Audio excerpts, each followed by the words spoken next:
मालूम है पिछले 2013 में जब नोटा आया है उसके बाद से हम लोगों ने तय किया कि सारे संगठनों ने मिलकर के जो राष्ट्रीय आरक्षण विरोधी संयुक्त मोर्चा है, इस मोर्चा के संगठनों ने तय किया कि हम आरक्षित सीटों पर 131 लोकसभा और 1250 विधानसभा में हम नोटा का प्रयोग करेंगे, क्योंकि आरक्षण विरोधी है तो आरक्षित सीटों पर हम नोटा का विरोध करेंगे, नोटा दबाएंगे।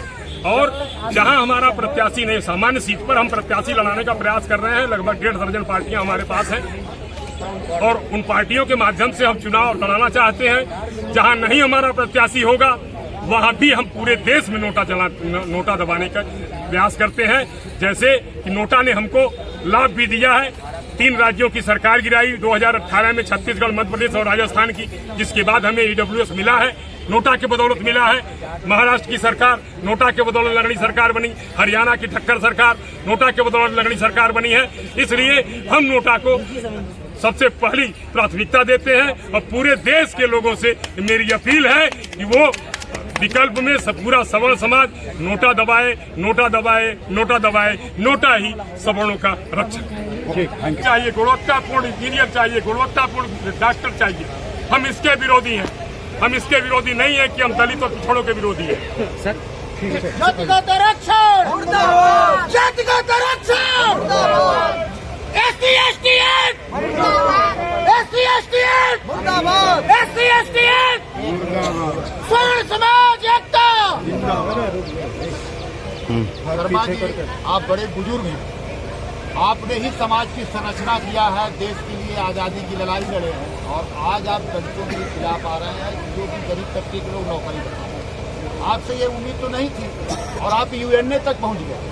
क्या दर्द है, क्यों परेशान है आरक्षण? देखिए, यूएनओ में 150 देशों ने एक मेमोरेंडम साइन करके दिया है कि हम अपने देश के नागरिकों के साथ जिसने लोकतांत्रिक व्यवस्था को अपनाया, उन्हें मेमोरेंडम साइन करके वहाँ जमा किया यूएनओ में कि हम अपने देश के नागरिकों के साथ जाति, भाषा, धर्म, लिंग, क्षेत्र के नाम पर कोई भेदभाव नहीं करता।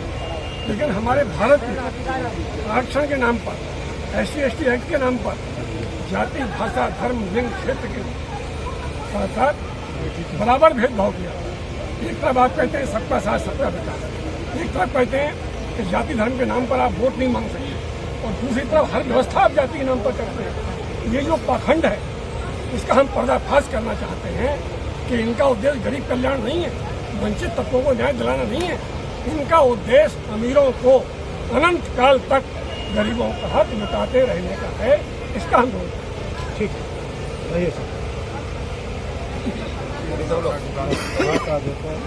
युवेश राणा जी, आप बहुत दिनों से जंतर मंतर पे धरना प्रदर्शन कर रहे हैं। आप देश के युवा हैं, देश का युवा नौकरी मांग रहा है और मोदी जी भी अपने आप को युवा ही समझते हैं। तो क्या आपको परेशानी है कि एक युवा के लिए हिंदुस्तान में रहना कहीं पाप है क्या? आपको आरक्षण जंजीर से जो बांधा गया है, क्या करना? सबसे पहले जो आपकी किसी में सबसे प्रमुख सवाल उभर के जो आया है वो ये है कि आप क्या दलितों के विरोधी हैं?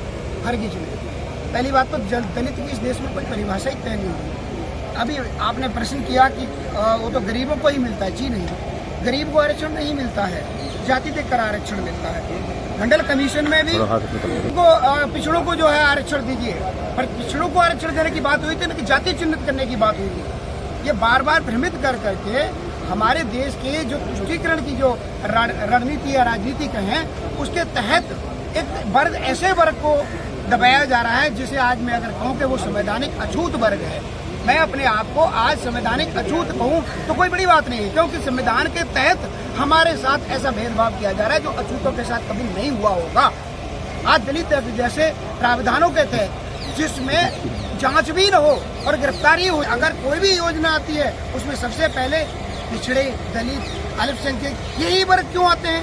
एक वर्ग को खास जिस वर्ग का इस देश में सबसे बड़ा योगदान है, हर तरह से योगदान है, रियासतें देने का, युद्ध लड़ने का, बलिदान देने का, उस वर्ग को आप इस तरह से वंचित कर दें जैसे इस देश में वो रहते नहीं है, वो मूल निवासी हो, कहीं से बाहर से आए हुए लोग हों।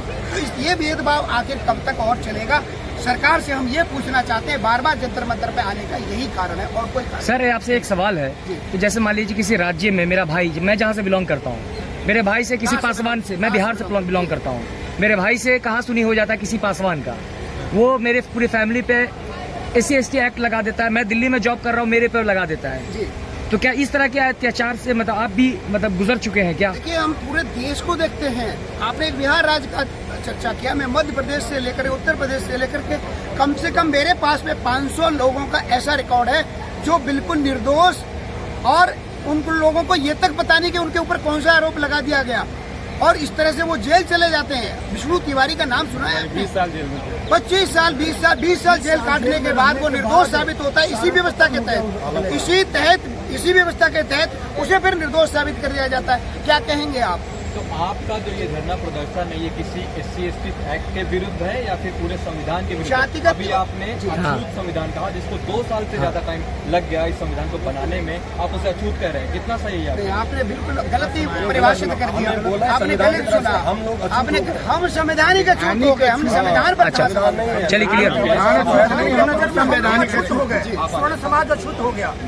और ये काला कानून जो है ना SC/ST वाला, जैसे इनके साथ अन्याय होगा, क्या महसूस हो रहा है कि तरीके से पूरे देश के सभी विरोधी नेता आपके साथ में मंच पे आए? अगर मेरा साथ चाहिए तो मैं भी दे दूंगा। आयोजन था, कैसा रहा, क्या कहेंगे? ये आयोजन समाज का था। मुझे समाज की समस्या को बता रहे हैं। समाज बनाने की जो बात हम करते आए हैं, हमारे अग्रणी हैं, हमारे युवा बंधु हैं, हमारी मात शक्ति हैं, यही 3 लोग इस देश में बदलाव लाएंगे। दूसरी चीज, अभी एक भाई ने कहा कि संविधान में 2 वर्ष 11 माह 66 दिन लग गए। मैं पूछना चाहता हूँ, क्या कॉपी करने में लग गए?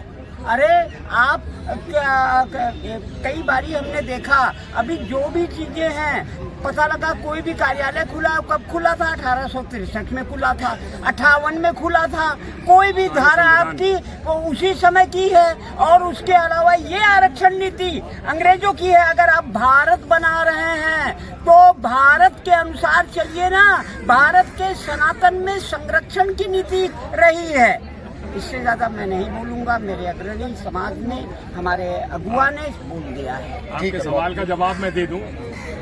आज हम जो ज्ञापन दिए हैं, इस ज्ञापन में यह दिया गया है कि SC/ST एक्ट में फर्जी मुकदमे होते हैं। वो फर्जी मुकदमे जो होते हैं उस पर अगर दोष मुक्त पाया जाता है तो जो बादी को मुकदमा के दौरान जो मुआवजा मिलता है बिल्कुल मिलना चाहिए। क्या उसके लिए कोई जाति, धर्म या लिंग आधार ढूंढने का जरूरत है? बिल्कुल नहीं। 4 बच्चे अगर विभिन्न धर्मों के हों, गरीब गुरबे के बच्चे, चारों का फॉर्म भरने में कोई नौकरी चाकरी या स्कूल के लिए कम पैसा बराबर लगना चाहिए या नहीं? सबको समान बराबर समानता का अधिकार संविधान कहता है, तो हमें ये न्याय व्यवस्था समानता का अधिकार देना चाहिए या नहीं? मित्रों, बहुत आत्मा दुखी होती है जब सरकारों के द्वारा इन नियम और कानूनों को ताक में रख करके गरीब गुरबों के बच्चों की अवहेलना की जाती है। 90% और 95% मार्क लाने के बाद धक्के मार के फेंक दिया जाता है। माँ बाप जिंदगी भर पसीने का कमाई बेच खा के किसी प्रकार से पढ़ा के उसको योग्य बनाता है, और अंत में वहाँ पर उस 30-40% को जो अहमियत दिया जाता है वो जो है हमारे देश के हित में कितना हितकारी है। मित्रों, ये आप देख सकते हैं। सबका भला होना चाहिए। जो जितना पढ़ा लिखा है उस हिसाब से उसको नौकरी रोजगार मिलना चाहिए, परंतु योग्यताओं की, प्रतिभाओं की अवहेलना नहीं होनी चाहिए। प्रतिभाओं का सम्मान होना चाहिए। देश के हर युवा को, चाहे किसी धर्म जाति का हो, हर गरीब के बच्चे को बराबर संरक्षण मिलना चाहिए। हर वर्ग गरीब के बच्चे को न्यायिक अधिकार मिलना चाहिए, उसको संरक्षण मिलना चाहिए। देश का आत्मा, ये नेचुरल, ये प्रकृति सबने, भगवान ने सबके लिए बनाया है। इसमें बने हुए जो जितने कानून वो सारे बंद होने चाहिए। 1950 से पहले के सारे कानून पहले के कानून है, वही आज इस देश के लिए दुखदाई बने। 1 मिनट सर, 1 मिनट।